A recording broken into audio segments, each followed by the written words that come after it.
Okay, well the first thing I can pick up with on this car, bearing in mind this is the BMW 1 Series, is it's got very heavy steering. Now why would this car have heavy steering? It's a small car, it's the baby of the fleet of BMWs. It's supposedly a small nippy vehicle, but while you're going down the road, find the steering's pretty normal. It's pretty abrupt steering because it's, you know, a small car. But I was just reversing out of a parking space and the steering was heavy, very heavy indeed. Anyway, just a point I wanted to raise. The car does feel heavy. It's a small car, but it feels like it's weighed down with lead. It's to do with the steering, it's to do with the suspension, it's to do with the build and quality of the car, because this car is solid. It has that BMW chiseled out of a block feel. Dashboard, typical BMW styling, very kind of minimalistic, I suppose is probably the one of better words. Everything's pretty simple. There's no confusing gadgetry, although it's not immediately obvious how everything works. I can see the idea behind the design. It's very straightforward. They've put down what is needed and nothing more. There's no fancy buttons there to make your exhaust sound better, or a button to make your seat bloody vibrate, or whatever people stick in cars these days. The sat nav in the centre, best place for it as far as I'm concerned. A lot of cars it tends to be a bit lower down, it's too far down. Instrument cluster, it's just visible, it's very small, very compact. Maybe the little part of the top is arced a bit by the steering wheel, but I can see the speed I'm going, I can see the revs. Time display, average miles per gallon. It's very clear. It's probably one of the easiest instruments to read in the instrument clusters of cars. The rear view vision, the back window is rather small, although it's enough to basically see what is going on behind you.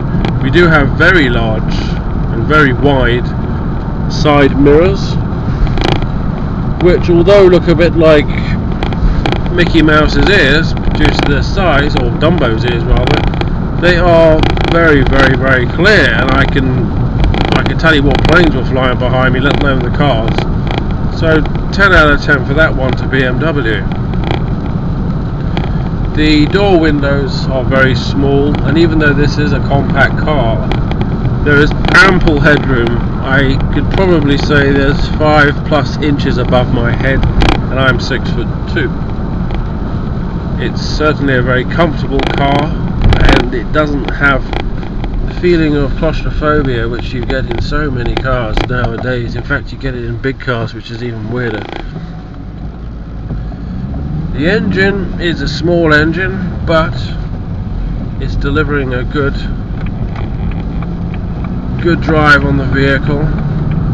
It's not sluggish, it's obviously not fast, but it's driving effortlessly. It does feel like it's maybe diminished with its torque a little bit, but I think once you get your speed up and you're on the motorway, this cruises down the roads no problem at all. It's a nice little number, this. A lot of people refer to these BMWs as the girly BMWs, and I can see the reason for it. They are small and nippy and the sort of thing a girl will probably go for, hatchback and what have you. But it has to be said, this car is put together very well. It's got a very beautiful dashed interior. It does remind me a little bit on the inside of a 2011 Golf. It's got a very similar sort of design to it.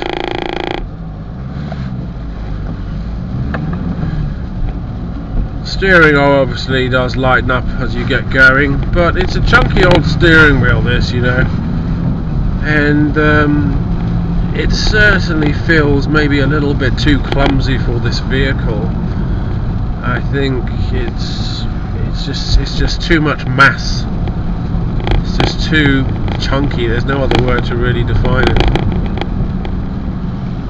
We'll see an 0 to 60 test now, and it is raining.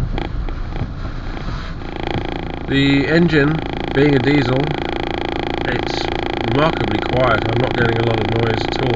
The majority of noise in this vehicle is coming from the engine. I heard a lot of cars recently where you'd be getting a lot of noise from underneath the car. The whole transmission, the whole wind passing by the works. And the only noise coming from this car, that's 60 now, so this is obviously not for the speed freaks. The noise is all coming from underneath the cars, but this one it isn't. I do feel like I'm in a sealed oxygen chamber with this vehicle. It's so nicely put together. When you close the doors, it's a deep clunk, a sound of quality. It's almost like an aircraft door closing. I think if you buy one of these cars, you're going to be able to use it for 20 years, maybe even longer. It just feels like it's built to last. As far as the engine goes, I'm not too sure, but it wouldn't surprise me if the car's still here long after the engine, whereas with diesels it was normally the other way around.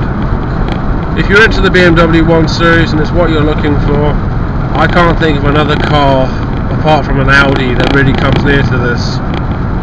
It does feel a bit chunky, as I say. It does feel a bit not gormless but cumbersome inside. It could be thinned out a little bit, maybe refined in some areas, but generally speaking it's a beautiful car, very nicely built. Steering is very responsive. It does waddle a bit, you know. It's I would like to see a firmer suspension in here. There is definitely a bit of a waddle there, but the brakes, very good. There's no grabbing on the discs at all. You can apply pressure evenly with no jumps or variations in the braking process. In fact, I would have to say the brakes on this are absolutely fantastic. This is a good car. Buy one if you're going to get one.